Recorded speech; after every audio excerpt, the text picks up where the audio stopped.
This article is about incommensurability in the philosophy of science. For other senses of this word, see commensurability. Commensurability is a concept, in philosophy of science, whereby scientific theories are commensurable if scientists can discuss using a shared nomenclature that allows direct comparison of theories to determine which theory is more valid or useful. On the other hand, theories are incommensurable if they are embedded in starkly contrasting conceptual frameworks whose languages do not overlap sufficiently to permit scientists to directly compare the theories or to cite empirical evidence favoring one theory over the other. Discussed by Ludwig Fleck in the 1930s, and popularized by Thomas Kuhn in the 1960s. The problem of incommensurability results in scientists talking past each other, as it were, while comparison of theories is muddled by confusions about terms, contexts and consequences. Thesis. In 1962, Thomas Kuhn and Paul Feyerabend both independently introduced the idea of incommensurability to the philosophy of science.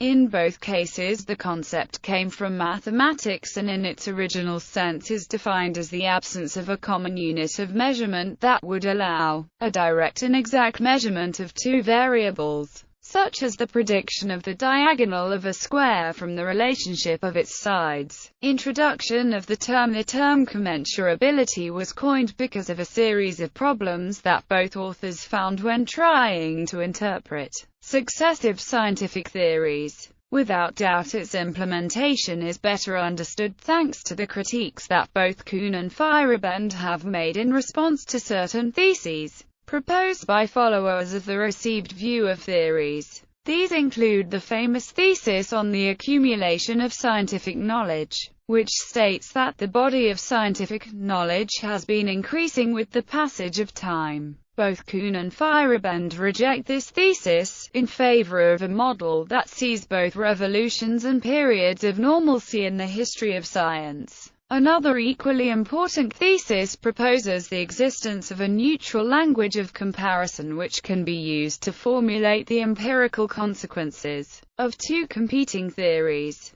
This would allow one to choose the theory with the greatest empirically verified contents or explanatory powers, or the greatest content that is not falsified if the formulation is Popperian. The idea at the root of this second thesis does not just relate to the existence of said language but also implies at least two further postulates. Firstly, this choice between theories presupposes that they can be intertranslated, for example between theory A and its successor B, and in the case of Popper that B can be deduced from A. Secondly, it is assumed that the choice is always carried out under the same standards of rationality. In both cases the concept of incommensurability makes the viability of the thesis impossible. In the first, by showing that certain empirical consequences are lost between successive theories. In the second case, by confirming that it is possible to make a rational choice between theories even when they cannot be translated into a neutral language.